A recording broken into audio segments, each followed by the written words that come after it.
Welcome to Engaging With. My name is Tom Schumann. For this episode, I spoke with Dr. Jonathan Hyland about dreams, the concepts of self and soul, and the process of individuation. Jonathan receives his doctorate in depth psychology or analytical psychology from Pacifica Graduate Institute. He first developed his methodology of archetypal dreamwork through his dissertation, in which he explored his experiences of anxiety as embodied experiences of the unconscious. After teaching depth psychology at the collegiate and corporate level for 6 years and finally returning to his own Jungian analysis, Jonathan formalized his methodology as a practice of dreamwork that he could offer to individuals. Dreamwork, in this context, is a process in which one uses their dreams as a lens to identify archetypal themes in their life. These archetypal themes, when recognized, activate a unique kind of dreaming that customizes a path of transformation for the individual. If you're interested in working with Jonathan, you can find a link to his website in the episode description. Before we move on to the interview, I should mention that this is the first in-person interview I've done for the show, and I'm still learning the ins and outs of field recording. As such, I hope you'll overlook some of the audio quirks you might notice. And if you're watching the video, don't worry, I'm working on getting a videographer. Enjoy the show.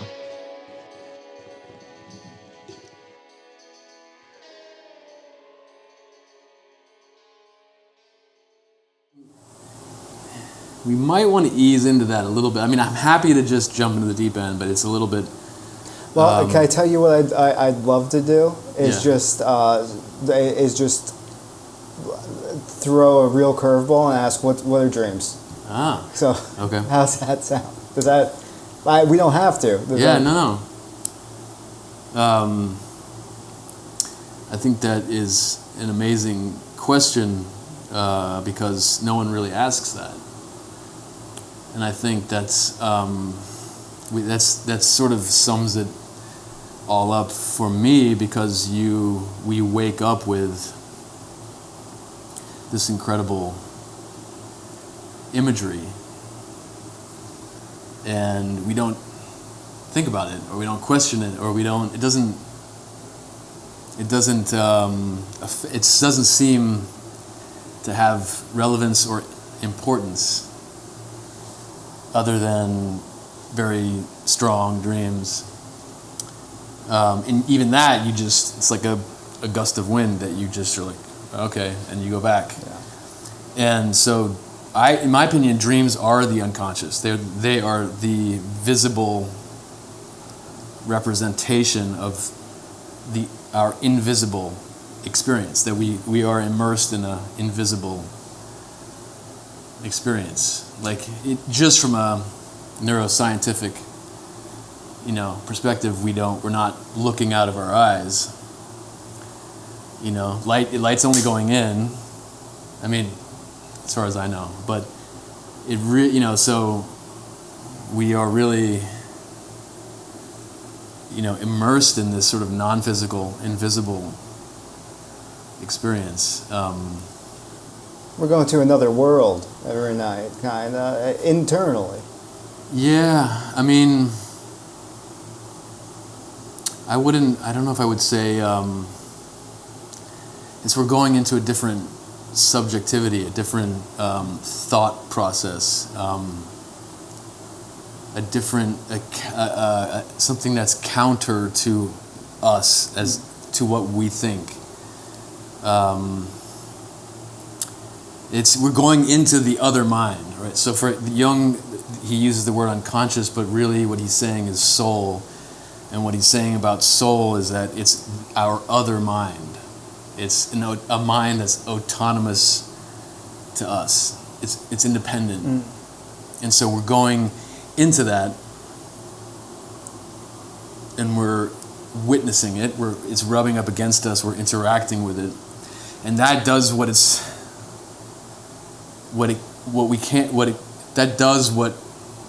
that compensates for what we don't do in the day. In the daytime, we don't rub up against this sort of soul, right? I mean, and soul is, I don't know, probably a scary term for some people. Can I ask, we're going into the unconscious, but the unconscious is a. I would just say we're already in the unconscious. The unconscious is already, it's here. It's present. It's just we don't have a relationship with it. I mean, think about what consciousness is.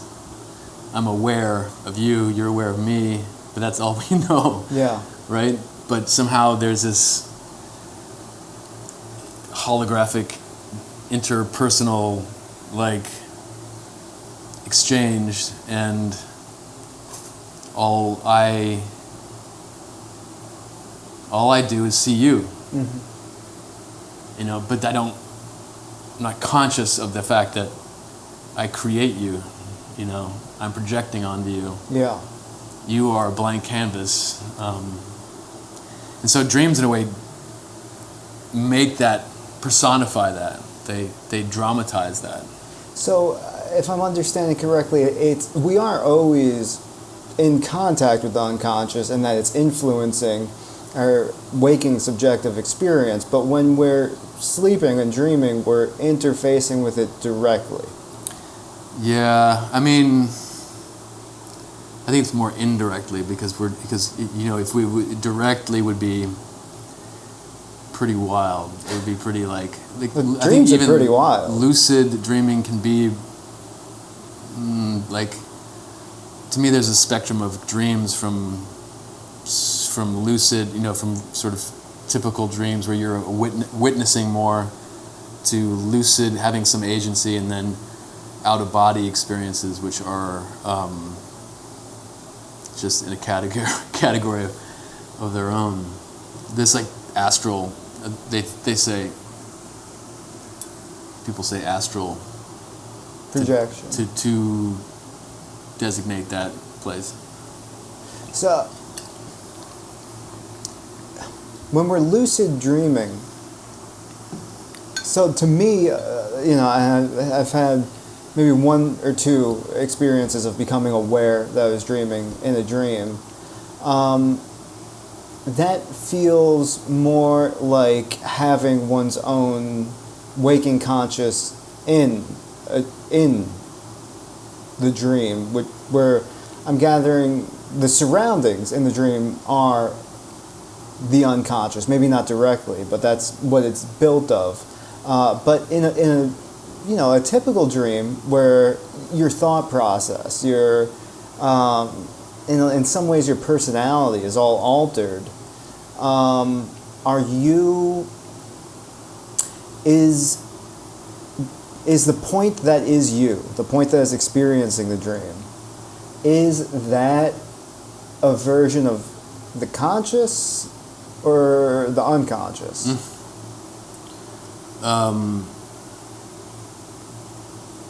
It can be both, and that's, when it's so hard to apply theory or concepts to that experience, but Jung says that a lot of times, like, what is personifying your unconscious is basically showing what your the face that you turn towards your inner world, and so it's how you are. We're so conditioned outwardly that we just we dismiss our inner experience. Inner meaning invisible, emotional feelings, moods, affects, intuition, sensation. We don't even consider that. It's not valuable, so it's dismissed. So a dream might really sort of personify that there's this sort of cruel, dismissive, attitude. And you might, so that you come across that, and Jung called that the compensatory function. It compensates, it counterbalances because there has to be some kind of equilibrium, there, just biologically, so psychologically. So both the stuff of dreams and the you that is navigating through a dream are made, at least to some significant degree, of parts of ourselves that we disavow in our waking life. Yeah, I think mostly you say that. I think definitely, and it's also not linear. It's not causal. It's not It's not going to be like subject object. We're defined by subject object. That's all we know. Is that linear A plus B. That's it. That's how we make meaning. So when we go into the dreams, we're leaving the subject object binary, and it's much more emotional, feeling based. So much more non-rational. So you have to the only way to understand it is to kind of empathically engage it after the fact, to then sort of understand what's happening. It's much more felt. It's just a different logic altogether. So because in waking life there's me and there's you, and that's how I'm experiencing this moment. But in a dream, that barrier is not just porous, but inconsistent. And because I don't have, right now, if I remember this, I can remember the objective things that happened and my conscious subjective experience. But if this was a dream, nothing happened objectively, and the internal experience is not as coherent and consistent. So the way that I would engage with the dream retrospectively upon waking would be at the level of feeling, is what I'm gathering. Yeah. What does that look like? How do we engage with our dreams when we're awake? So the thing is image. So image stores meaning. All the meaning is coded in imagery.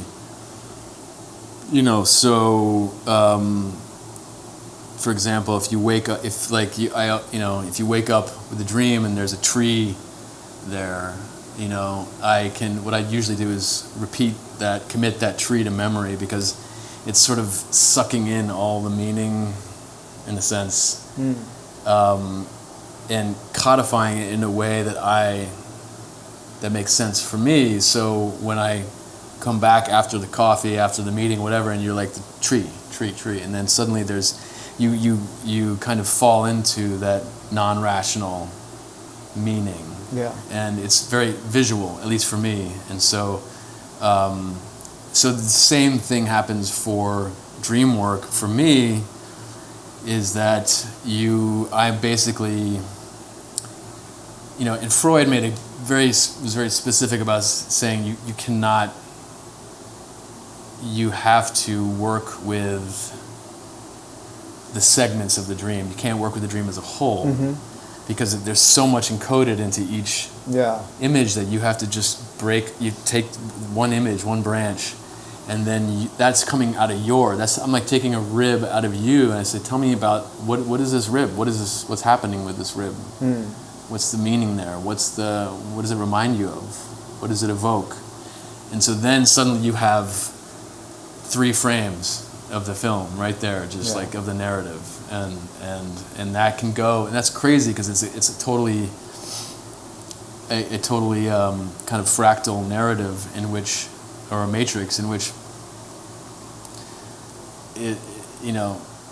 there's the film strip you wake up with, but then you break down one frame and it just balloons in this completely different unfolding of meaning, which ideally is unfolding you. It's sort of kind of this fungal network, that just is making pathways that weren't there before. So it's not just about the narrative. It's about, as much as a dream could be said to have a narrative, it's not about the arc. It's about little components that might be more rich in content and information and feeling than the whole of the dream. Well, I would say that the dream is thinking in the long term. It's playing the long game. Mm-hmm. So it's the super objective. It's the super arch, the telos, or the and so I personally believe that the dream is the presence of the unconscious. So that there's no, I think for it is all part of one meta-narrative, and it's basically like stained glass. Like there's it's all creating this, in a sense, religious experience. Religious in the sense of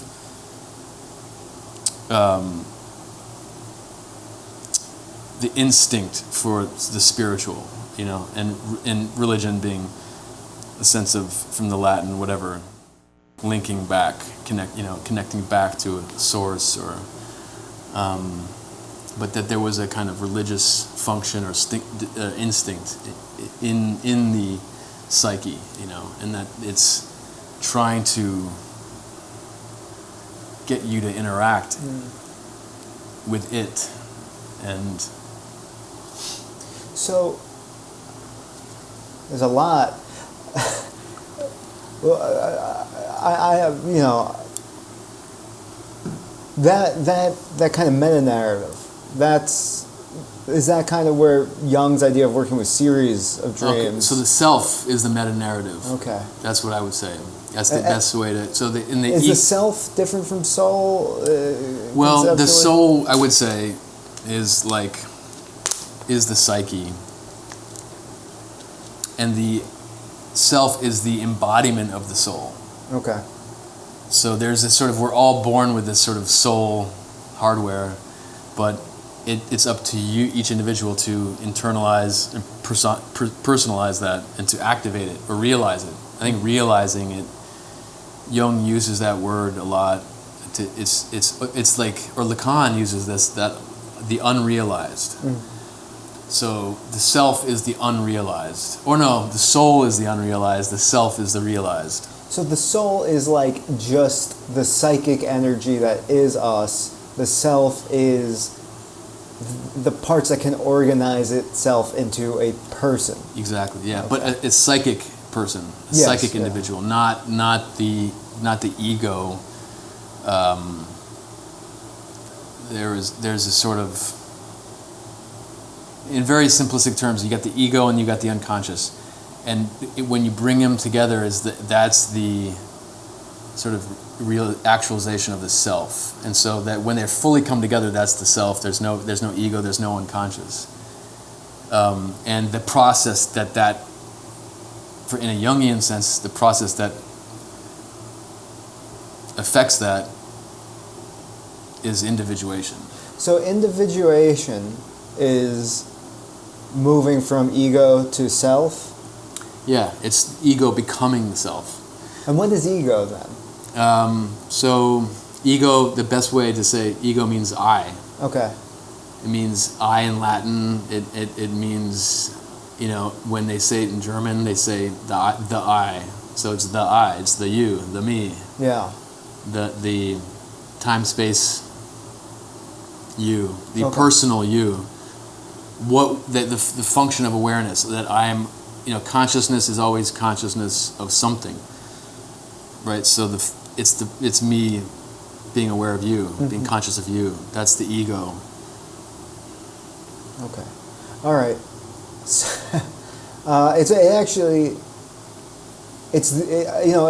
It makes me think of an idea. I think it's originally from Buddhism, but it gets thrown around a lot in third wave behavioral therapies of self as context. So, but no, I might be mixing up terms. But the observing self, does that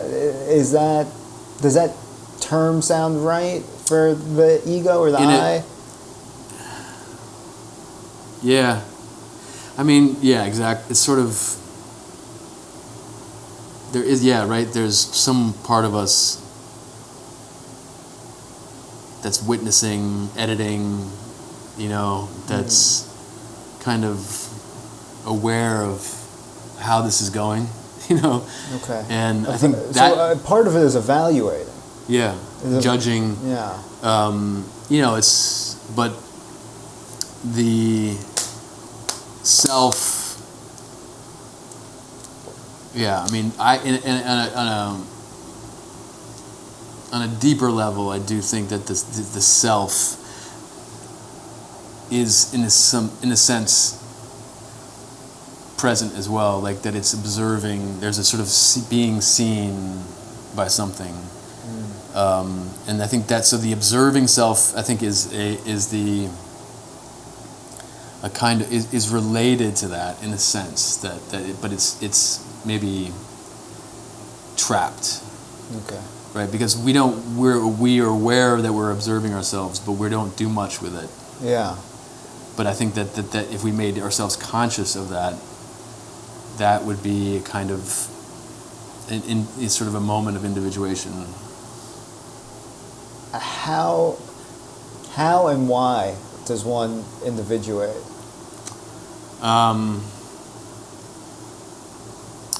Well, I mean, for me, I was struggling with anxiety. It got so bad, but I had an instinct that it was something bigger. I had a sense, or I had a sense that it wasn't a problem, that it wasn't... It had meaning? Yeah, exactly. Yeah. That there was... And that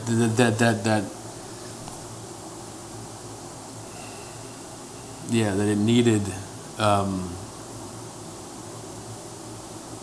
it was sort of a vocation or a calling, that it was here for a reason. Like it was something... It wasn't a bug. It was... Yeah. Yeah. So that, for you, that began the motivation to initiate individual. Why is the word escape? Individuation. Yes, there we go. Yeah. Yeah. Well, I mean, to me, it was like I was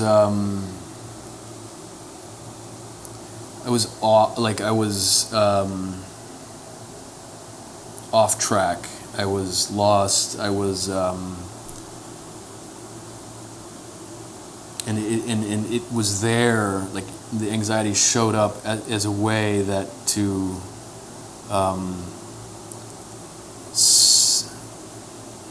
transform as a sort of medicine that was coming as a poison, feeling like a poison, but it was like something that would like burn through the non-physical structures that kept me like small, that kept me fearful, that kept me in repetition and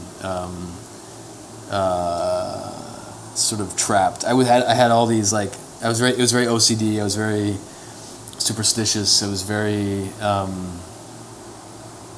and it came as a solvent. Mm-hmm. If I acknowledged it, if I wrote about it, if I let it in, and it was very stubborn, it was very persistent, and so it wasn't gonna let me off the hook. So there's some deep. It was like super concentrated meaning with compassion that had a sense of compassion in that it wasn't going to. If I worked with it, it wasn't going to let me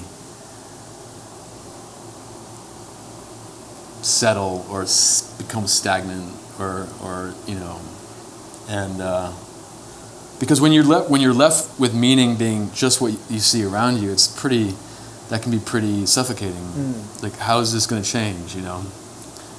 When everything seems pretty concrete. Like, then how can you change if it's all concrete? You know, if you're just bones. Yeah. And that came as some kind of, and it just created this pathway for me. You know, I literally just went in, packed up bought a pickup truck in Brooklyn. No, I was in Queens. I was in Greenpoint. Okay. Which is Queens, kind of. I think it might. It's right on the border. Oh, it's Brooklyn, Queens? right? It's still Yeah. Brooklyn. This is still Brooklyn. Sorry. And I just, it literally felt like a whale was tugging me, pulling me out to sea, and I shoved my mattress in a pickup, very Steinbeck moment, and just like grapes of wrath, and it just, and I, went to grad school, and that was it. But it introduced me to this entire different way of being and thinking that I didn't even know was there. I didn't even was possible. And so it's oddly like stupid, but like it's like Spider-Man, that the sense of like the pathology of, it was like the spider that he got bitten with, and then it was at first a pathology. It's a symptom. It's like you're infected. You're contaminated, but then there's some kind of transformation, that was very secret and private. But then, so I do think there's a kind of mythological substrate to those comics, to Marvel, to like it's our cultural fantasy, of individuating. That for you, that what empowered you to kind of not be so ruled by fear came in the shape of fear. It sounds like. Yeah. I mean, but it was a fear that had like this.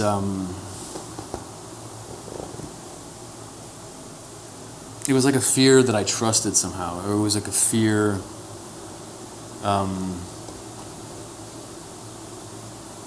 Yeah, it's so hard to describe, but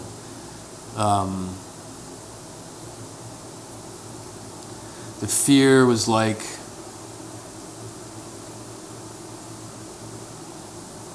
so if I give you an example, it's like I would always be like, feel this heightened energy around something like this,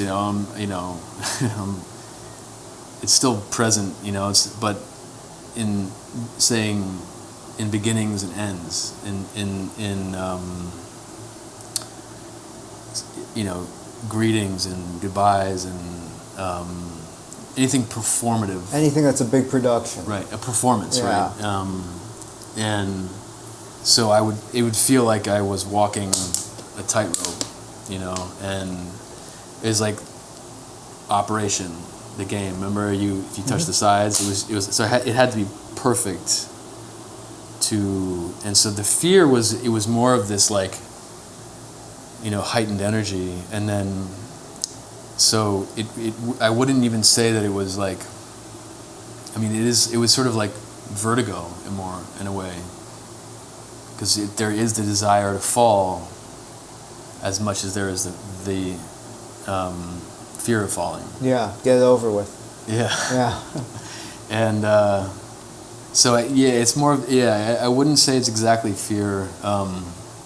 It's almost like it's just too much information, too much that you almost like need to shut down. Mm-hmm.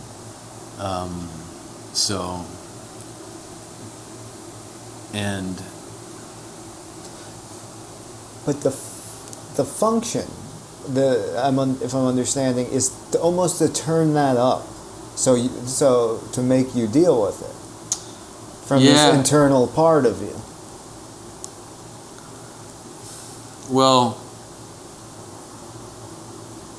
I mean, like I was, you know, pursuing acting at the time. So it did have this fantasy that I could make the perfect performance, you know, and so it had to dismantle that. And I was very stubborn and very much of a performer, and there was something about performance in my mind that could transform people. There's something religious, there's something transcendent, and so I was so. You could say that was my individuation there was present in that there's something transformative that I'm in touch with, you know. So, but it was like it had to, but it wasn't going to be through acting or theater, you know. Yeah. Maybe, I mean, that was my hope, and to me it's so theater and depth psychology it's the same, you know, it's imagery in many ways, and so that had to be destroyed in me in a sense, because I was so fixated on performance and performing well. How does that get destroyed? Because the field goal got smaller and smaller, like to get through, you know, the eye of the needle. It was like to the point where I was like, I can't get through that. Yeah, but many people have fixations like that, and after it's no longer possible, still continue to yearn, and it keeps them stuck in some ways. Right, because I think there's something, at least for me, there's something ecstatic in it. Right? There's something, because there's an energy that is otherwise not acknowledged, that in some ways can only be experienced through neurosis or pathology, or, you know, is through problem, you know, there's something ecstatic, something ancient.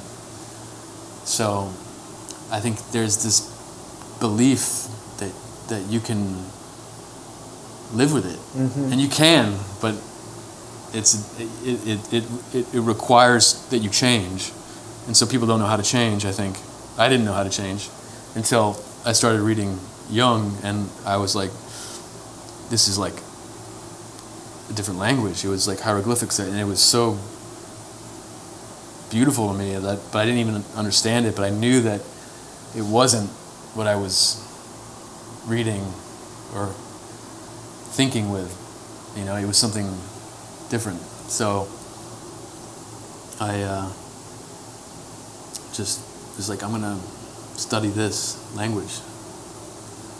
And how does, you know, obviously studying is a part of it, but how does one change? Well, it gave me permission to write about what was non-physical. Like, it gave me permission to say, what is this? You know, what is happening to me? This is what it's like. Otherwise, it was just like you medicate it, or you do some crazy OCD, superstitious, taboo thing, you know, which is not engaging it. And so it gave me permission to interact with it, to become curious with, and as I did that, it like, the best example is like, I was studying in Santa Barbara, living in LA, going to Santa Barbara for school, and I had come across a coyote in Hollywood Hills, and I had this like moment where it looked at me. I had never seen a coyote before, and it was like still. It was like this still moment where everything just stopped, and it really imprinted me. There was an intimacy to that moment. Yeah, there was a silence, there was a timelessness, there was something, and so it was like the narrative stopped. Everything, it was, and I hadn't had that experience before, and so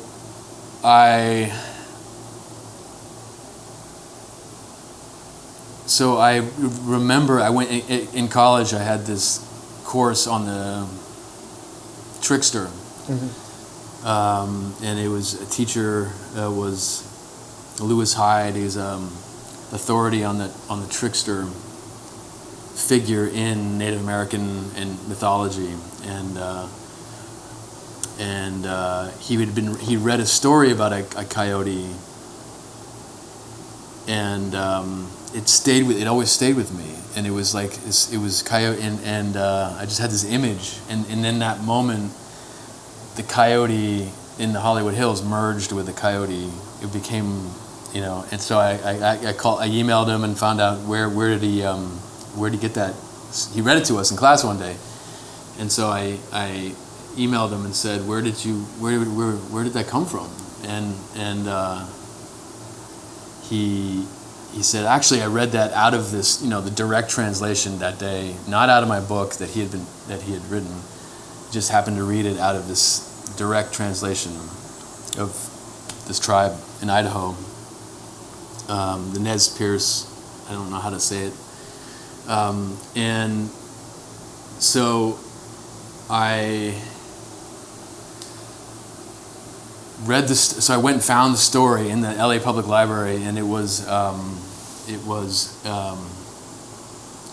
in reading it was describing the behaviors that I was doing to manage my anxiety. So this coyote in this ancient coyote story was doing things that were identical to what I was doing in LA on Venice Beach, like these neurotic OCD rituals, and so I had this. It had this sort of like, and at the time I had been writing about my anxiety. I'd been going to school was to say, okay, I'm going to pay attention to this. I'm going to figure this out. Why is this happening to me? And so when that happened, it was this sort of wild, mirroring and synchronicity of like, how could that this it wasn't a problem. It wasn't like there was some like wink. There was some validation that's saying that this exists. This is there. This is a part of. This is kind of a part of your. I'm dancing around the word journey because it's a bit trite, but your journey, your time on this earth, right, is you have to tangle. Yeah. With this thing. Yeah. And it was like a superscript. It was like it went off the script, which I'd never experienced before. And so there was something. Can you off the script? Can you tell me what that means? I had a narrative for how I was supposed to be a human being. I was supposed to be Jonathan. How I was supposed to succeed, and that's what was like narrowing. And that, in some ways, that was the problem. Was like that I didn't fit into that. Yeah. And so that was really, in some sense, that was the pain. Was my own narrative, and the anxiety was coming in to just go. Because that just seems like so much pain in people's lives is not being able to, not being able to conform to the narrative they have about themselves. That really resonated for that moment. Yeah. So it was mind blowing to me to be there. That once I went off the script, that there was some validation in a mythological story that was so, the way that it returned to me, in Hollywood Hills, through, it was a Halloween night. It was Fred Astaire's party in Fred Astaire's house, so like acting, theater, like that, and the coyote was like. It's kind of perfect. It was perfect. Yeah. It was perfect. And so, and so at that point, I just dove in, and. There's almost like a kind of like a meta aspect of it, of like your engagement with it is organic. It's like something is appearing in front of me. I'm going to engage with it and with my life right now on its own terms. That above and beyond any specific like steps is like, well, I'm just gonna live the story I'm in. I'm not gonna try to force it anymore. Right. Yeah. Is that? Would you say that's a part of individuation? Yeah, definitely, definitely. And I think that we all have our own story, our own meta-narrative that's unique to each of us, and that only you can recognize. So there's no formula. It's a risk it's an initiation or a risk that you have to take.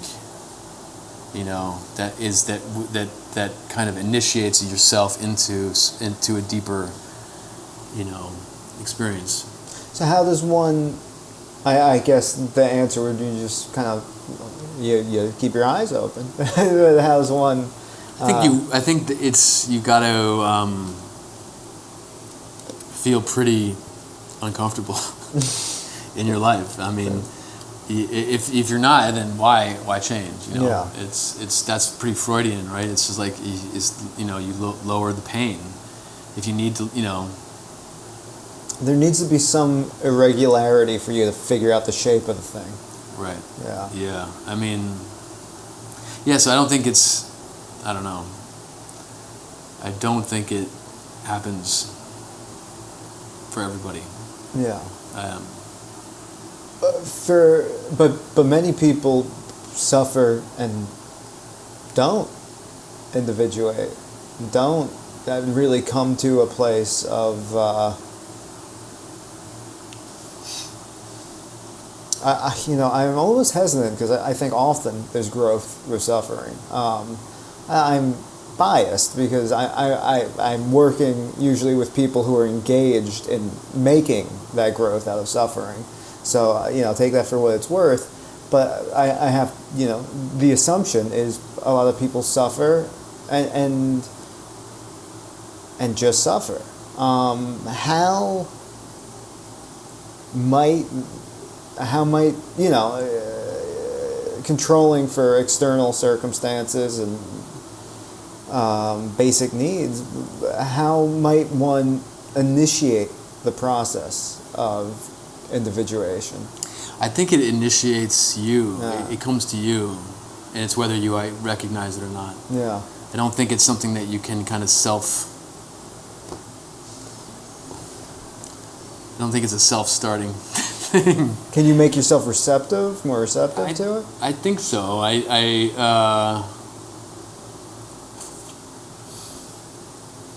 mean, I think what it comes down to is a kind of sense of longing, mm-hmm. and yearning, and sort of being dissatisfied.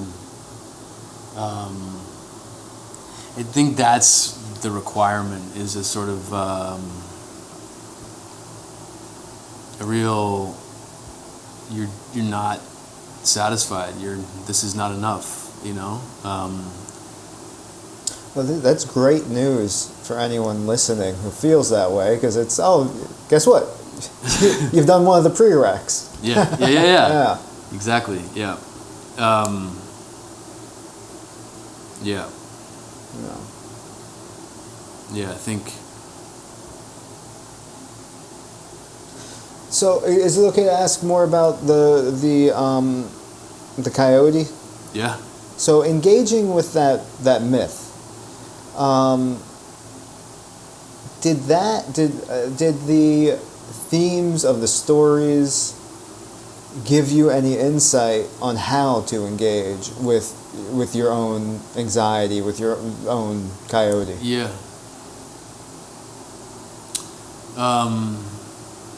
Well, the thing, so the story was like, Coyote is, living with his daughter, and his daughter gets abducted by like the otters or some story, and the otters are in conflict with the wolves, and they have they kind of there's a you know, there's a fight, and the daughter dies in a fire, and comes to Coyote as, you know, as a ghost, and says, you know, Dad, I gotta go to the other place now. And he's like, well, I want to go too. And she's like, okay. And so he just kind of tags along, and so they're in the place of the ancestors, and she's like, okay, she's not too psyched about him being there, so she's like, you have to stay put here in the desert, and at night the ancestors come and hang out and party, and then they go back in the day, and so you just have to, you know, wait till the nighttime. And so he does, and he has a blast. They hang out, you know, sees the ancestors, the old friends, and but after like a month or two, you know, she's like, that, you know, you can't be here anymore. You're not supposed to be here. So she says, and he really wants to stay, you know, and she gives him a package and says, okay, you have to put this on your back and don't look back until you cross the 5th peak. And he's like, all right, and starts going. And for me, so he's going, and by the time he gets to the 5th peak, the bag is so heavy. And she says, whatever you do, do not look back. And so by the time he gets to the 5th peak, it's so heavy that it pulls him back. And so he has to look back because he falls down. Okay. And then she jumps out of the pack with the Wolf brothers, and she's like, I can't believe you've messed this up. Like, you were bringing back immortality, and now you've screwed it up, and now there's going to be death. And so he grieves and grieves and grieves, and he messed up, I messed up, screwed it up. And for me, that was the example of my neurosis, what was happening to me, and it was so specific to me, you know, like, because I would have these. I literally had a ritual where I would say don't look back. So, and I would look back every time. Yeah. It's just I couldn't help it, and it was, and when I did, I literally felt this, my back rigidify, my voice heighten, my voice become muffled, my hearing muffled, everything was, so it was like the bag. And so and it was always like, I fucked it up, you know, I messed it up, I screwed it up, I'm the one, I screwed it up. You know, I was perpetuating that experience in me that I've always screwing things up and messing, I'm always putting my foot in the thing. And so the fact that the pack got too heavy, and it was just like, oh my God, it's not my fault. You know, it wasn't my, like this, there was some kind of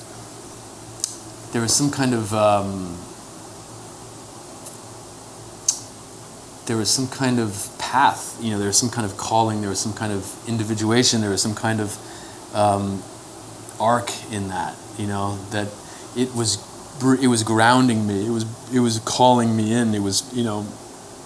And in writing that paper, I realized that what he was doing was bringing grief, creating space for grief in the world.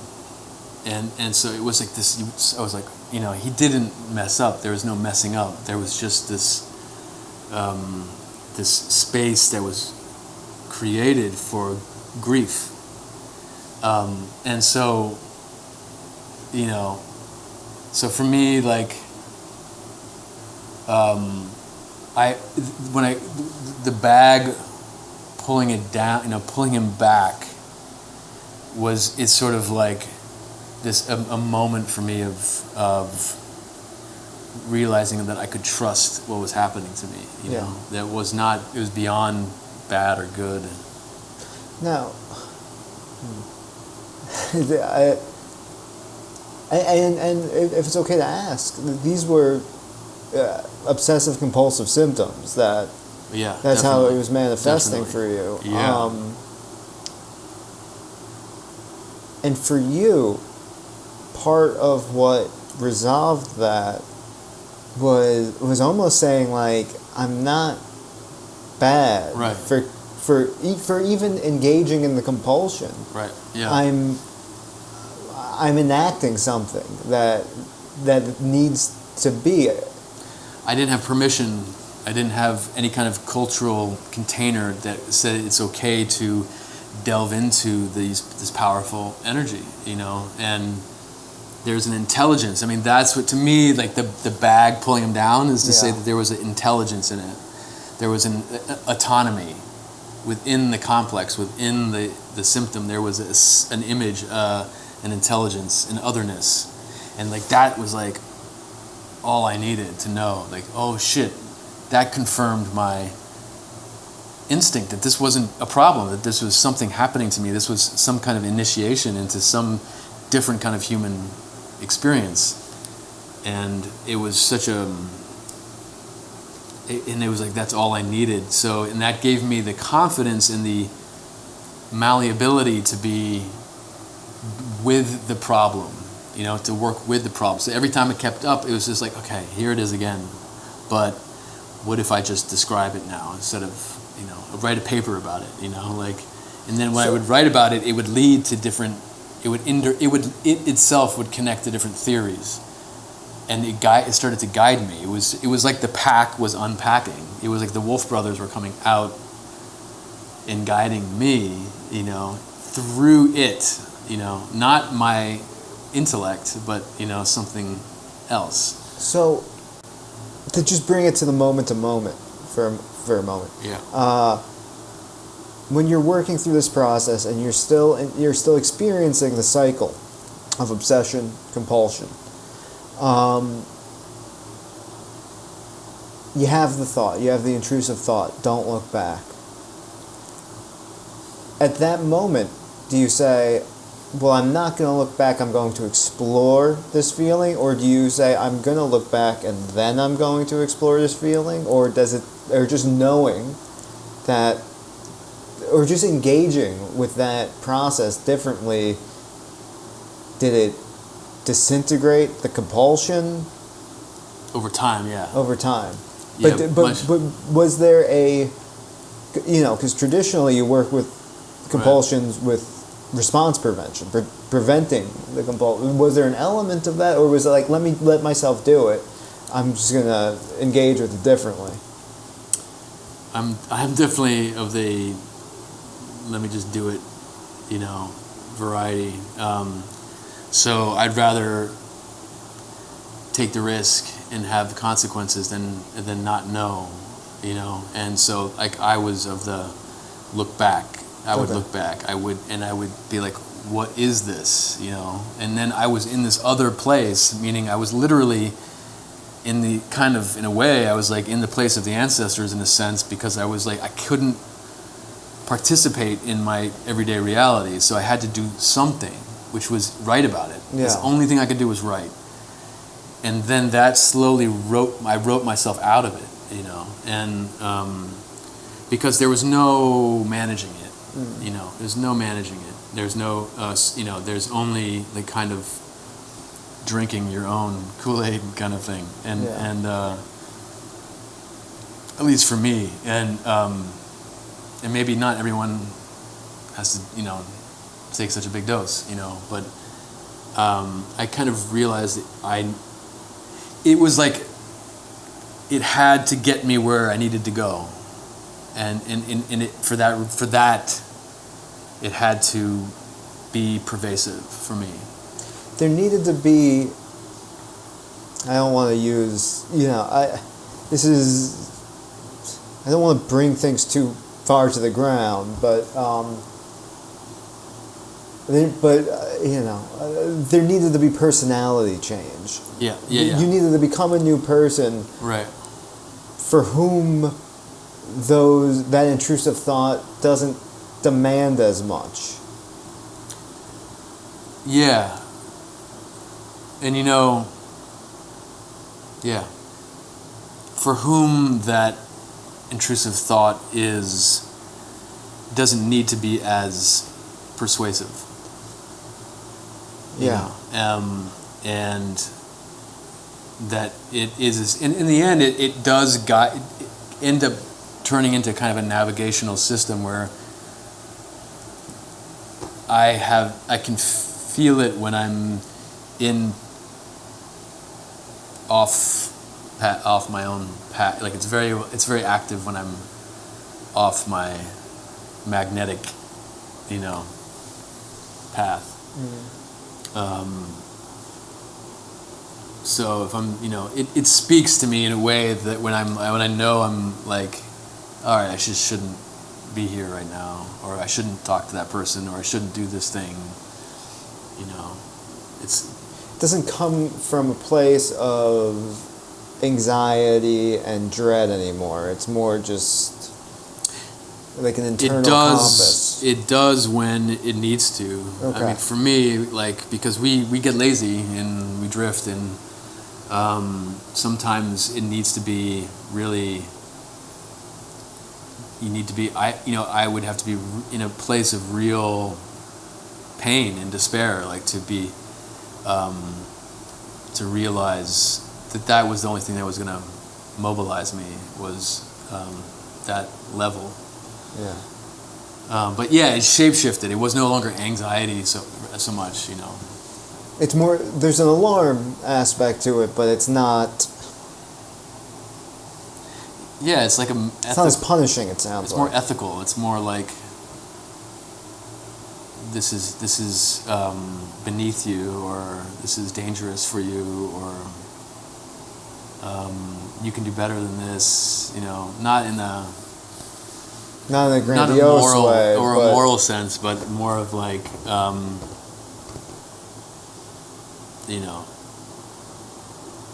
instinctual. Like I need to fulfill this desire.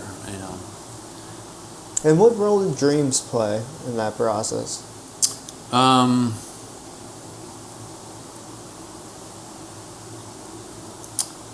Well,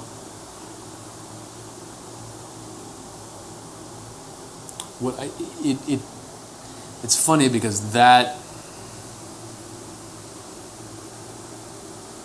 my experience with anxiety in some ways prepared me for doing work with dreams, because I realized it's the same intelligence. It just comes in a different form. And so it's the same principle of the dream shows itself as in the way that it presents, in the way that anxiety presents itself. It's so if I'm working with a dream, then there's these sort of mysterious, fascinating images that are kind of sticking out, and it's basically becoming, trusting the intelligence in them, and interacting with them. So it's the same kind of engagement. That there's not that they're showing up in a way that is just as real as the anxiety, just as real as anything else that shows up. Yeah. And it requires a certain handling. So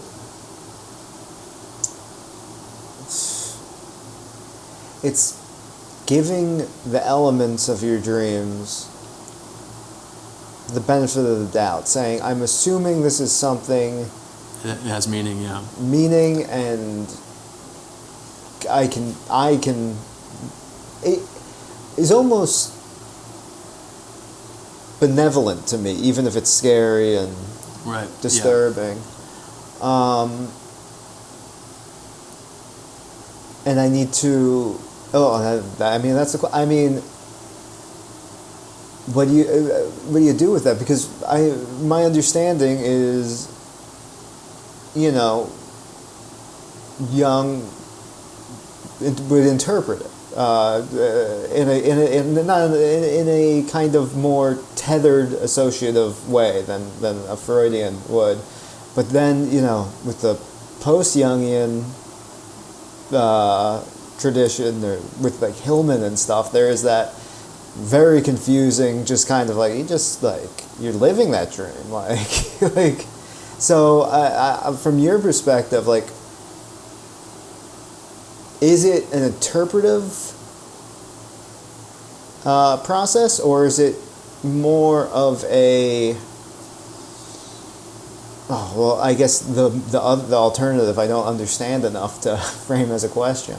It's just like a living engagement. It's like it's part of the meta-narrative in a sense. So the anxiety was part of my meta-narrative.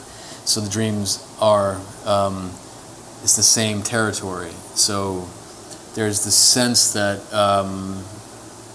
when you start interacting with a dream image, you're starting a conversation that you don't know where it's going to go. Mm-hmm. And it goes, and then it starts to lead you through a kind of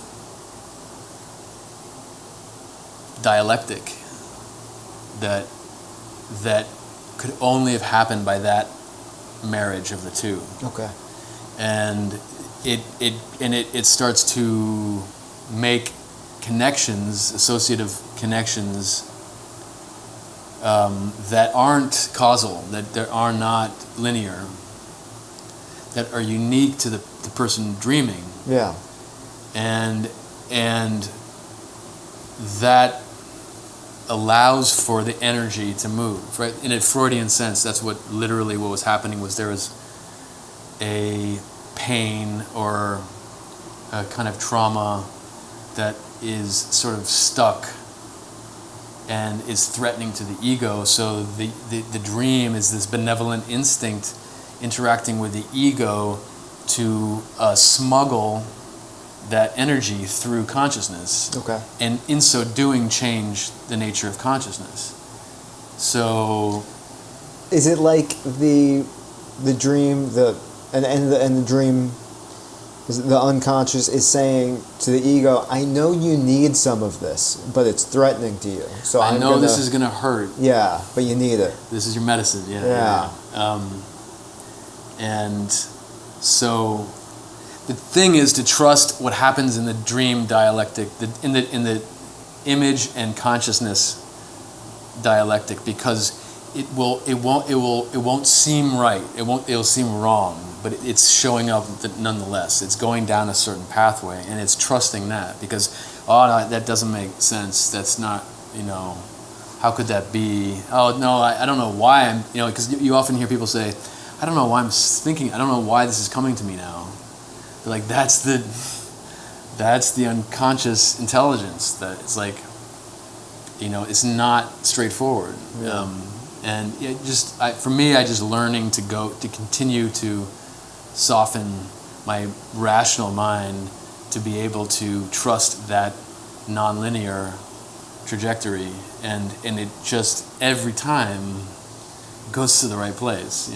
It's like, and Freud would say that, and it's the same. Like, there was this. He makes this comment about, like often you're like, I forget what happens in the dream, or I just don't know what. Well, what do you think happens?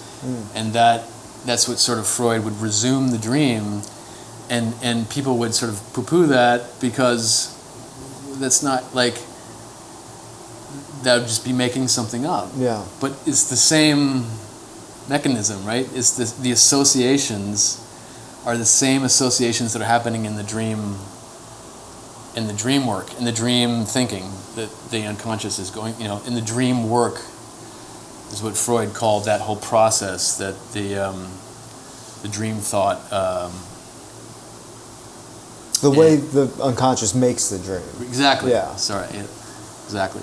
And so you're just, if you are letting that image stay with you and you're having a thought process with, that's exactly what would happen in the dream. So you have to trust that, and that's why Freud said, that, the dream happens when you tell the dream, and dream really happens when you tell it. The dream happens when you tell the dream, because that is when you're activating it. That's right. when you're right. Yeah, exactly. It's like the dreams are a freeze frame of an unconscious thought process. And so when you work the dream, you're resuming that process, and you have to trust that what's happening. And that's why Jung and Freud would say it's empirical. Like, this stuff is empirical because, when you continue it, something happens. Like, it was like something you can trust. There was some kind of something would be resolved. There would be resolution. There would be reconciliation within the psyche.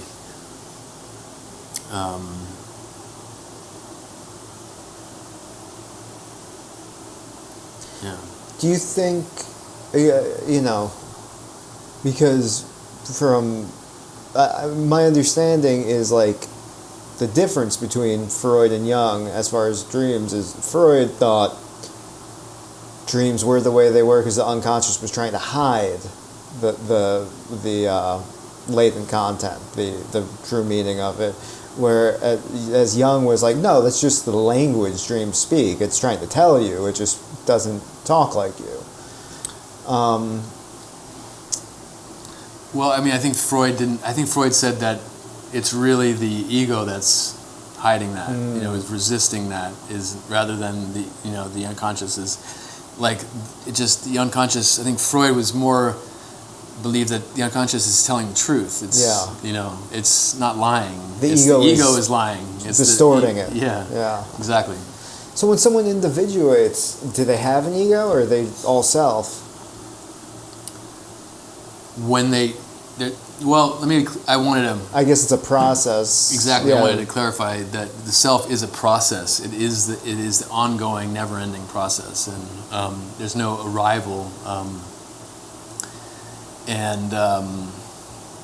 It's just the slow transformation of the ego, and there is the unknowable side of it, which is that there's a sort of something is organizing that, something is curating that, the same thing that's curating the dreams is curating your own development. It's a sort of this. It's an instinct, just like any other instinct. There's an instinct to individuate. Yeah. Is there a counter instinct not to? Would the ego try to defend itself from that? I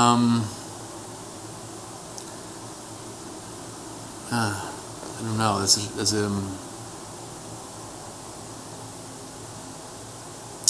I think there is a counter that works ultimately for the fulfillment of that instinct. Okay. That's what I would say. I think it's not because the instinct is just, it seems to me, is gonna get it done no matter what. It's necessary resistance. Well, I just feel like that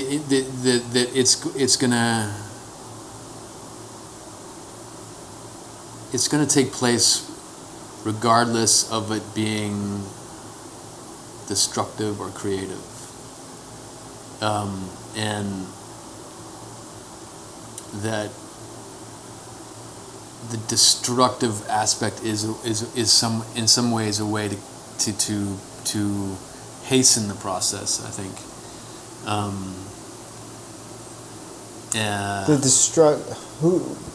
What internal entity is being destructive? The ego? Well,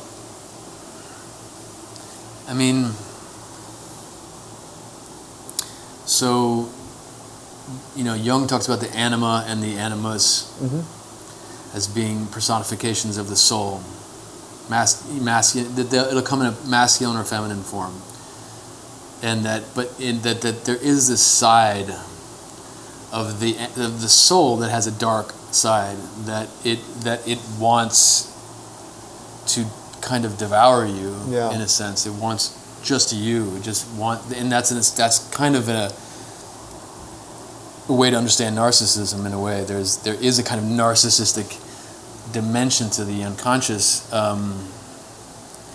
but in my opinion, that is the death principle, the kind of which destroys the Kali, kind of that destroys structures so that new life can come in. It's the death aspect of life, of the totality, of the human experience. That it's not that you need a certain storm to clear out,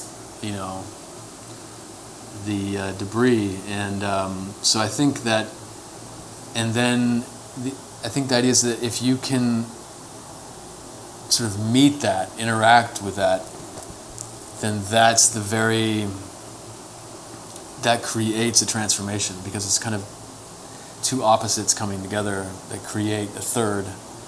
But I think that it's very possible that you don't have the fortitude to engage that kind of that death instinct and stay in a place of stagnation. I think stay in a place of isolation. I mean, that is a risk. I think that is a reality. But I think even in those, the fact that there is healing in those places speaks to this ultimately, I think, benevolent, The seeming cruelty of the soul is a kindness. It's trying to wash away some of the things that keep you frozen. And it's possible to stay frozen with that, which is kind of the worst outcome. Yeah. I'll admit, I'm someone who has a lot of nightmares, a lot of scary dreams, really kind of surreal monsters, things like that. And I think that's the case for a lot of people. What would the soul be doing there by trying to show you these frightening images?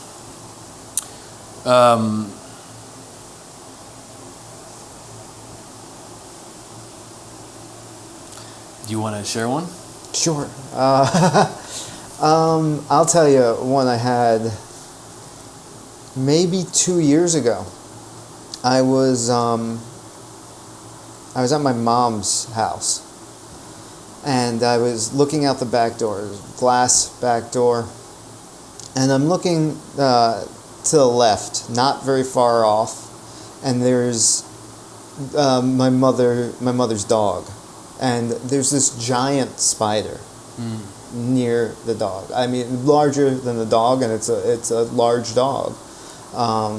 Like the stereotypical tarantula spider. That in the dream, that's not too frightening. I'm just concerned about the dog. I want the dog to get away from it, but I'm not going out there. And then I look off to the far right of the backyard, and there is this man. I'm not sure I'm remembering right, but I think he might have been faceless. He may have been wearing a hat, but he was glowing red. Wow. And he started chills talking about it. He started approaching me in an unnatural way, very fast, till he was right in front of my face. And I woke up because my girlfriend woke me up because I was saying over and over, I was going, fuck you, fuck you, fuck you. I guess terrified. So that's the most palpable dream, not a nightmare in my memory. I hope I didn't self-disclose too much. It's just amazing depiction of what we're talking about, of this dark side, and the dark aspect of the psyche, like you're looking through a glass door, this threshold, of consciousness. Yeah. The ego looking at the unconscious, and without a relationship to it, it's terrifying, right? There's Hades itself. Hades didn't have a face. Yeah.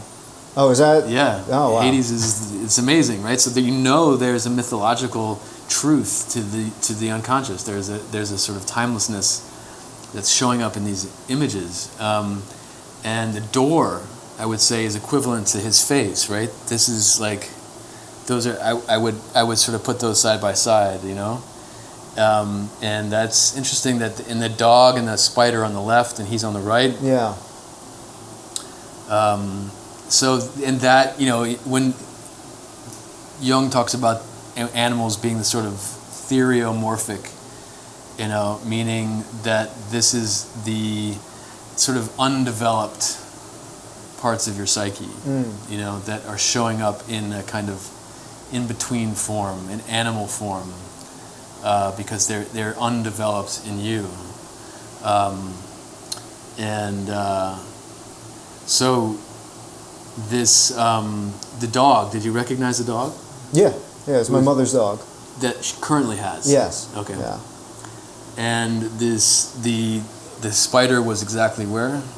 Right around the dog, like okay. Not maybe stalking it, but not necessarily. Right. Yeah. And how big was the spider? Bigger than the dog. Wow. Yeah, it was really big, like unnaturally large. And did this feel current? Like this is your mother's house now? Yeah. Or? Okay. Yeah. But I think in the dream, I may have lived there. It may have been my home in the dream. Right. So there is an aspect of your life that is still living there in your mother's house. Which is just that we'll get into more personal disclosing dimension of the dream, but that there is still, it would indicate like a mother complex, I would think, in a sense that you're in that complex, you're in that structure of the mother, and you're looking out. Does she have a glass door? Is that it's the back door and it looks out to the backyard? And what comes to mind when you think of a tarantula? Like where does it shows up? You know what? It immediately reminds me of another dream with a tarantula. Really? Yeah, another really frightening dream. Really? Which I'm not going to indulge too much in, but that was a weird. I will just say it was this dream that seemed to have a narrative to it, and this was just slap in the middle. It almost like a film. It just cut. It all took place in an apartment building. And it just cut to the stairwell, and there was a dead man's body with a tarantula crawling on its face. So that's what it cuts to a basement? No, a stairwell. The apartment building stairwell. Which apartment?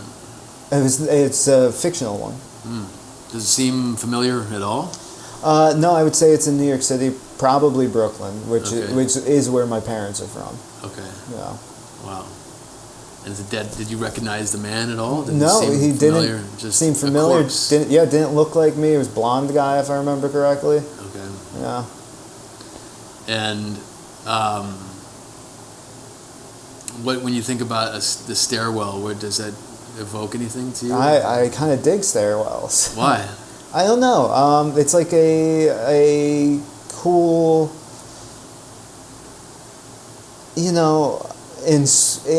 like in high school, it's like where you might hide out, like have a cigarette out in the outdoor stairwell. It's a place to be in between places of authority.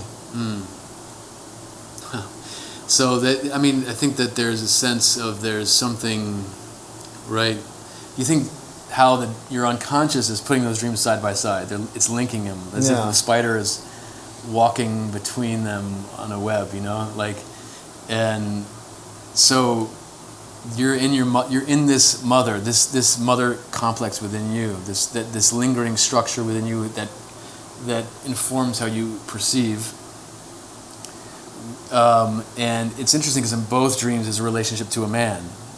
In this one it's this sort of faceless fast approaching, demonic, fiery, demonic. Yeah. And then in the other dream, there's a dead man. Yeah. On the stairwell, and so in some ways there's something that you are still hiding from that is linked to this mother structure. You know, there's something that that's how I would enter that, is be like, there's something that you're still hiding from that is maybe not current anymore, but is still part of the way that you see the world, that is in response to, has something to do with your mother, that you're still hiding from authority, you know, and that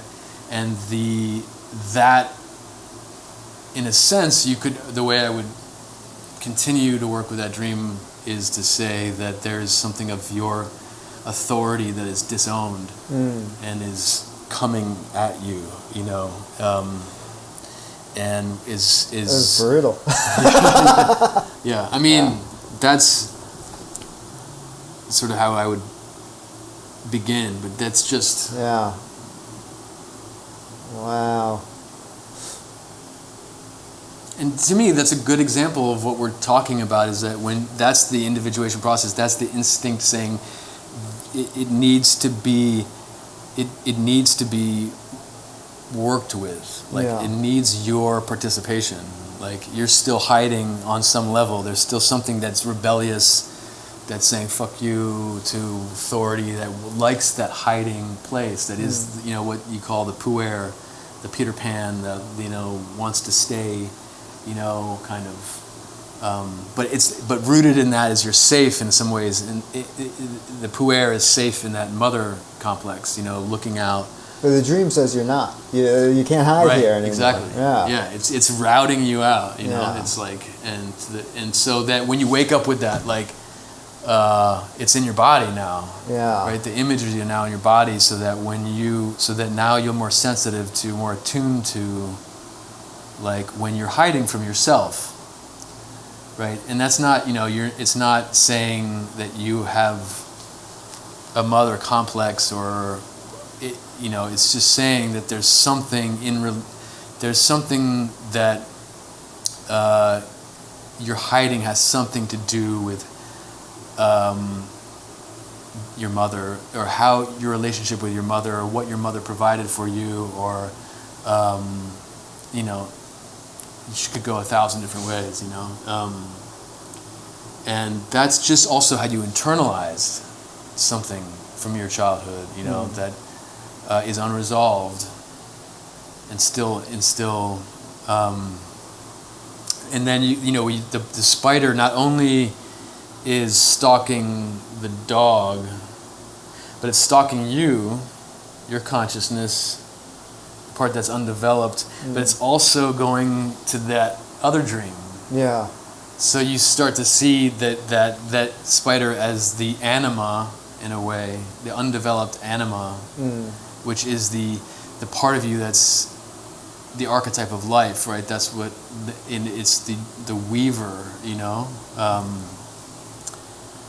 the part that's animating your consciousness, your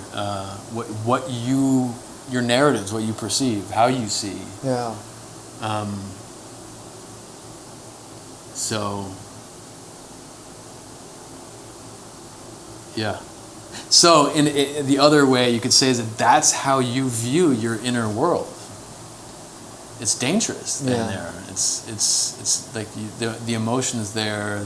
There's some threat. There's something masculine, something very much threatening about something masculine.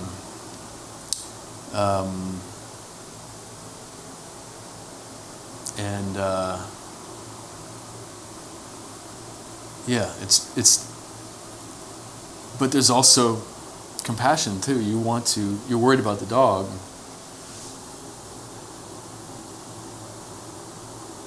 A lot to think about. A lot to chew on, yeah. Yeah. Huh. But I mean, that's just an example of how, like, in my opinion, how the dream, like a spider crawls out of the dream, I never even consider those. Those only two dreams I think I've ever had with a tarantula like that, Yeah. and I never even considered the connection. Right. Yeah. It's interesting. I was speaking about spiders earlier in Yeah. our discussion. And Yeah, and I mean, to me, I think spider, and I think death. Yeah, right. But you're right. It weaver of webs and Spider-Man. Right. Yeah. Yeah.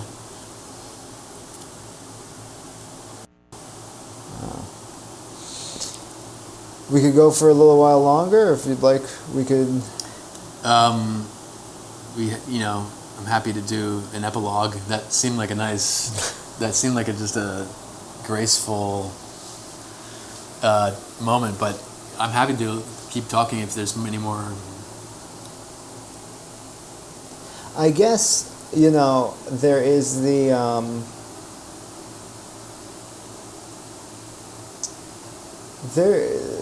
Let me ask you: have we talked about this without using the term the ego self axis? Yeah. We have. But one illustration of that is you in the house looking through that glass, seeing that man. Yeah. That's yourself coming to you. But it's just coming a little too fast, a little too hot, Yeah. But that would be, I think, an image of that, right? This is requiring the heat of Hades, of transformation, alchemy, that's requiring the ego to change the structure, to change how you're seeing. I mean, that's one example of the ego self. The other. So the self isn't trying to obliterate the ego. It's trying to. Well, it seems like obliteration to the ego. I think. It feels like it because that self is a stronger factor. But it's just trying to reorganize it. Yeah. Yeah. Individuation isn't a domination of the self over the ego. It's some kind of making them compatible. Yeah, and it's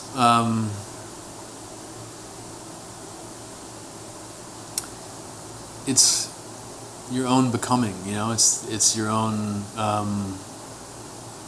line of development that isn't specifically physiological, or cultural, or it's psychic, development.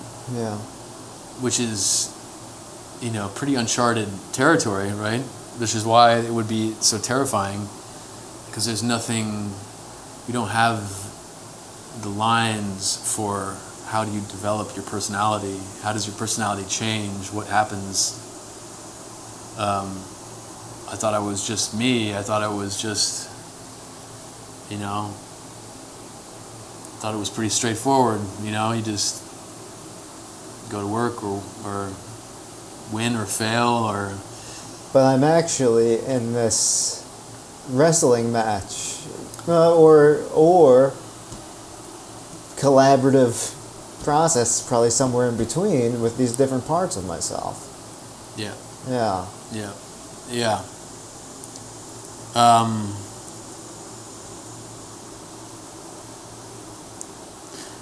Yeah. That only you can recognize. That's the thing. That's why Jung would say it's your way. There's no way. There's only your way. Yeah. And I think that's present when you work with the dream. You realize that I have no idea. You're the expert of your dream. It's just kind of giving you permission to.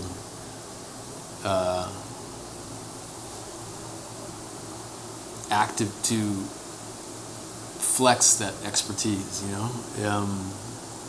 That idea of there not being a way, there's only your way. I find that so interesting about Jung, because he really seemed to kind of be engaging with modernity in a way that a lot of other thinkers weren't, where it wasn't necessarily. It was kind of saying, so here we are. Now what? It's saying Right, we don't yeah. have these shared kind of static cultural myths anymore. We still have access to these larger, themes and archetypes, but we live in the world. We live in a world that has constructed itself around the individual, and that's where we find ourselves, for better or worse. That's where you are. Engage with it. Yeah. Yeah, definitely. And that in its matter-of-factness is really powerful. It doesn't. There's not. There's a lack of moralizing around it. Right. Yeah. Yeah. What do you find powerful about that? I think living in being a millennial in this particular cultural moment, there is this. I think this is something that happens every couple decades of this real idea, this real questioning of this is not the right time. There's something deeply wrong with how we're living, and some people saying we have to go back, and other people saying we have to go forward. And it seems very radical to be like, well, okay, but here we are. And there is a lot of, especially in cultural political thought, a lot of tension around the idea of individualism as being either this destructive thing that we have to get away from, or this liberatory thing we have to lean into. But that idea of saying, well, it is the way that we are organized right now, and you still have in you faculties from when we lived a different way that you have to figure out how to reckon with. Can you give an example of that for you?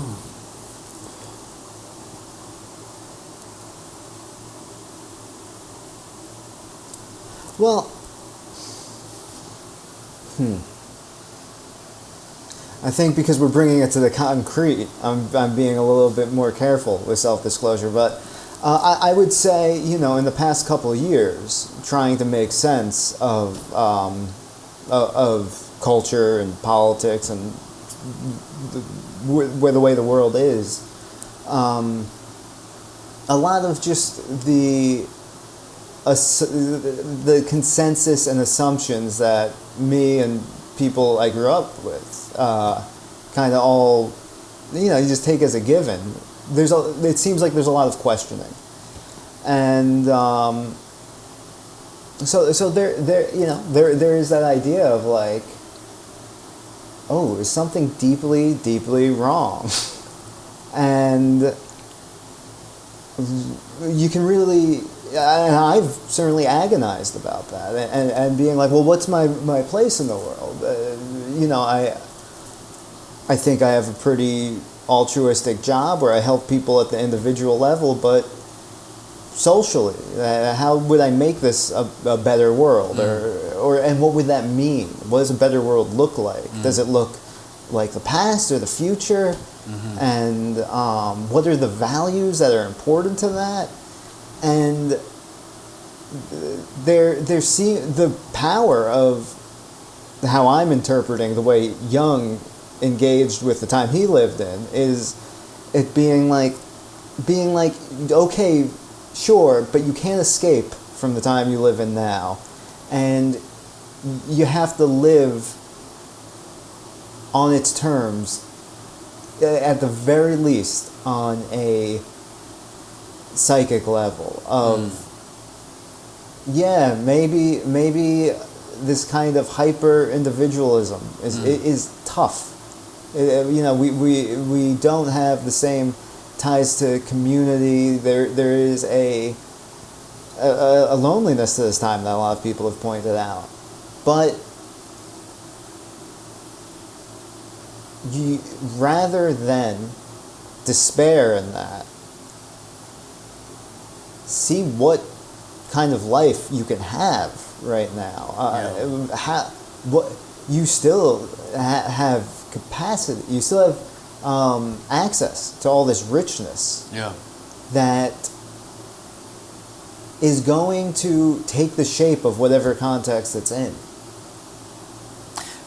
For example, what you're doing now, and going to strangers' houses and filming them, is very dreamlike in a way. You're having conversations that you don't know which way it will go. You don't know who's watching or how it's going to affect them, but there's some kind of non-linear expression that's happening that is in some ways unforeseen from the sort of hyper individual, but yet you coming to terms with the hyper individual is what birthed that. So I think it's really amazing. That's amazing expression of it, of how I think it is the ancient way, in a way, or the human way, that you are. I think what you said is really interesting about in this. It's yet here we are. How are you going to respond to it? And that is, to me, is the psychic component. Is the response. How do you respond to it? There, these old parts of us. Yeah. If you trust it, they'll find a way to live in this world. Yeah. Yeah. Yeah. I think that's. Yeah. It's a trust. It's trusting the image. It's trusting the anxiety. Trusting the will, the instinct to come to my house to reach out to. My instinct to write something that I don't know if anyone's going to understand or care about, or, and that would, I wrote that out of my anxiety 10, 11 years ago, whatever, you know, and it's now coming back to me, in a way of, there is a methodology here of being with. It's not sophisticated, and it is in that, how do you be with what is showing up, and I think that's the evolution, and that's the collective individuation is how do you respond to this hyper individual, because it's not going away. And I think it's bringing us together. It can bring us together, I think, like it brought us together. A term, when you were talking about writing and not knowing, well, how are people going to respond? Something I've been thinking about lately is kind of like cliched terms. Like things that, like nobody's perfect, things like that. When you were saying that, I was thinking like, oh yeah, you just have to like be yourself and trust it, and like and that cliche of be yourself. Thinking about in the context of this conversation and what self means here. Yeah. That's perfect, because there's something that is yourself, but when you say that, it's not defined, right? But it's in knowing that organizes you. Right? Otherwise, it's, you ask what ego is, and I think in many ways, ego is just habit, is the habitual, is the known, is the familiar, is what you can reflect upon.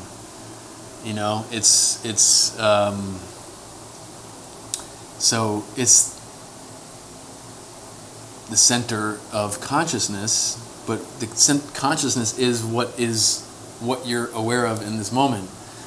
So it's the value I'm giving you, and what I'm imbuing the objects of my reality, and that just gets kind of overdetermined. Mm-hmm. And then there's this, but what you want, or just be yourself. Mm-hmm. Only you know that. And yet it's just a vague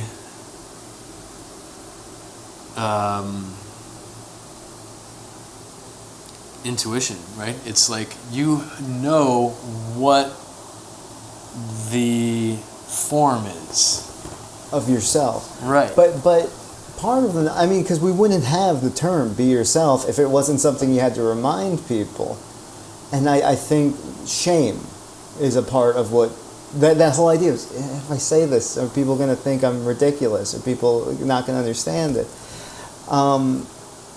Almost that can be in that same way that we talked about, like, pain as an indicator of, like, oh, if there's shame around this, that might mean that it's a part of myself that I need to be. Right.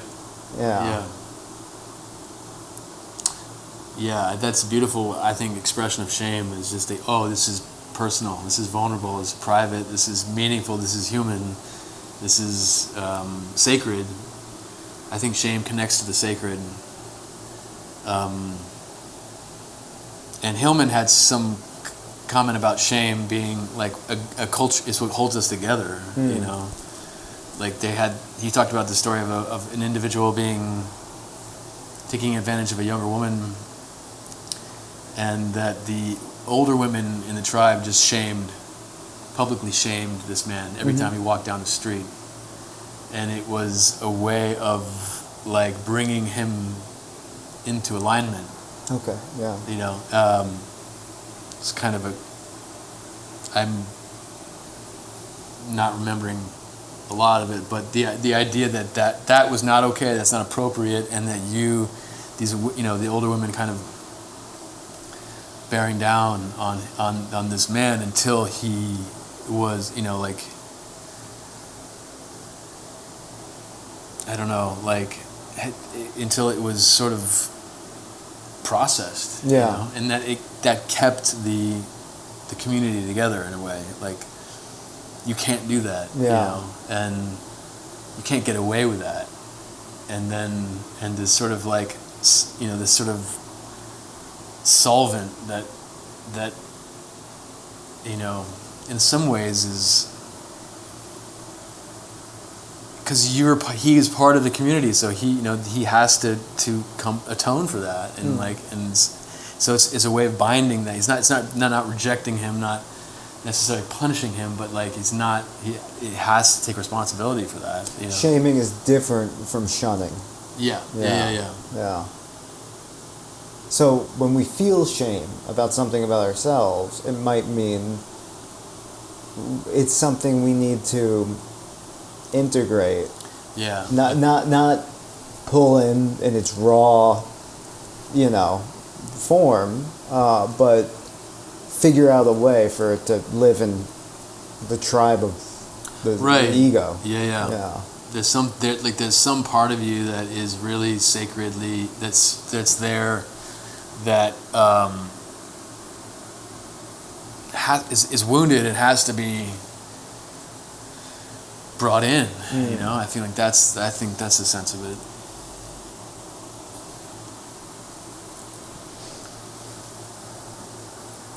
One final thought, just on that subject of shame, and because I think you said sacred. There's something sacred about shame. Yeah. And it makes me think of, like, averting your eyes from, like, a god. Right. Yeah. Well, I think sacred and profane are linked. They're two sides of the same coin. If you have an idol, it's real easy to do any number of wrong things with it. It becomes blasphemous. Yeah.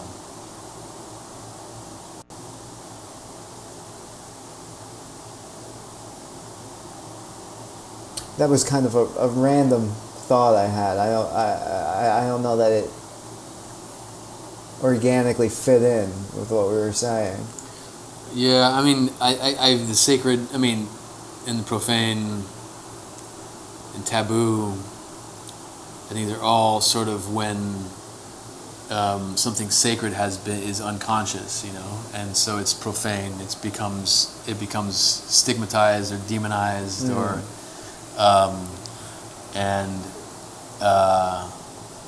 it requires a relationship with it. Did you ever? Did you ever see the movie Jacob's Ladder with Tim Robbins? There's that scene where he's at the chiropractor. Danny Aiello is his chiropractor, and he's saying like I think I'm in hell. Like I keep having these visions of demons and just horrible things. And his chiropractor's like very kind of nonchalant, like friendly guy, and he says, so, I think he's talking about maybe Tibetan Buddhists or something. He's like they think that hell is when you're in hell, it's the way you're perceiving things when you're attached to your life, and that sense of hell is being pulled away from it. And you perceive everything that's pulling you away from it as demons, but when you let go, you see that they're angels. Yeah. And that idea of things are demonic when we're not letting them do their thing, but when we kind of do, they're actually angelic. Yeah, well, it's like looking through. Hillman talks about seeing through. So you're seeing through the symptom, seeing through the pathology to the archetype, to the archetypal intelligence behind it. So it's seeing into a kind of past a certain presentation of it. Not seeing past the literal. Into something that is, is transcendent. But you have to kind of see through it. You have to have the courage to look into it and to interact with it, to be able to see through it. I don't think you just see through right away. You can't. Yeah, you can't be like, okay, well, I'm going to look at this. I'm going to be real honest with myself, and I'll see it. It's a dialogue. Yeah. I mean, we probably should start wrapping up, and might be a big-ish question. What does that dialogue look like? Is it just? I mean, for you, it's writing about it. Yeah. I have to imagine that is it different for everyone? And how could people kind of experiment with having a dialogue with their symptoms or their dreams? Or I think the writing about your anxiety, writing about your depression, writing about your despair, writing about your edge, writing about your tension, in a sense that you're looking at it as if it's a presence. You're looking at it through image. You're looking at it through metaphor. You're looking at it through, and by doing so, you're bringing consciousness to it. And in that, you're bringing the conscious form to an unconscious content. And unconscious content, we're still experiencing it. It just doesn't have the right, it doesn't have language, it doesn't have, but so if you're bringing form or language to it, you're bringing consciousness to it. And so that itself shifts the content. It comes into consciousness, and that changes you, because we are conscious beings. And so dreaming, in my suggestion with, writing down your dreams is a great exercise in the language of your unconscious, like that other language, that's coming into being, and you write your dreams down. I would suggest to really trust what's happening as you write it and integrating that into the writing, and you watch as that starts to interact with the actual dream. Just like the spider moved to the other dream. Yeah. That's the unconscious thought that's happening. So that unconscious thought happens in consciousness. It happens in our experience because there's the ego, but there's also what isn't me that's also present. You know, and that is the sense of this other part of you, this other thinking. And so if you can engage that unconscious part of you, because it comes through an edge, what Jung calls a shadow, and you start to, you know, that's the demon face that's got the angel back of the head, you know. And if you start to write about it, you are, in a sense, starting to turn that face of it by turning your face to it. And it's just, and you can, there's so many ways to I think each person's way of doing that is unique to them, their way. You know, it can be, you can do it through so many different modalities. The dream speaks its language, and if you speak it in your language, you'll hear it in new ways. Yeah, and I think the dream speaks half the language, and the way that you respond to it completes the language and fulfills it. Where's that coming from? The way that the waking you, is that coming from the ego, or is the self and ego talking to each other? Yeah, the self, I think, is the moment of recognition.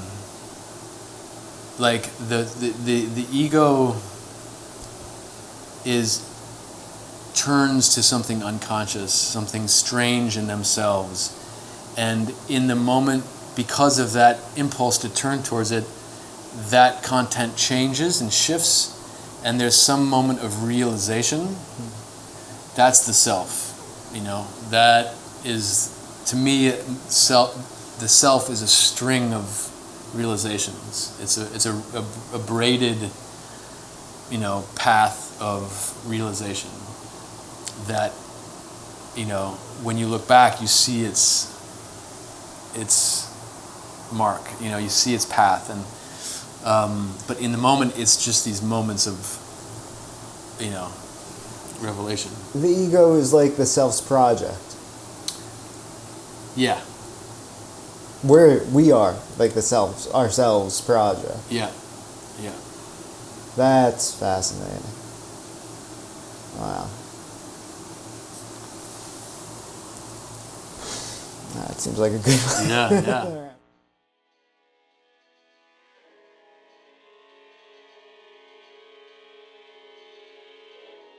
Hope you enjoyed the show.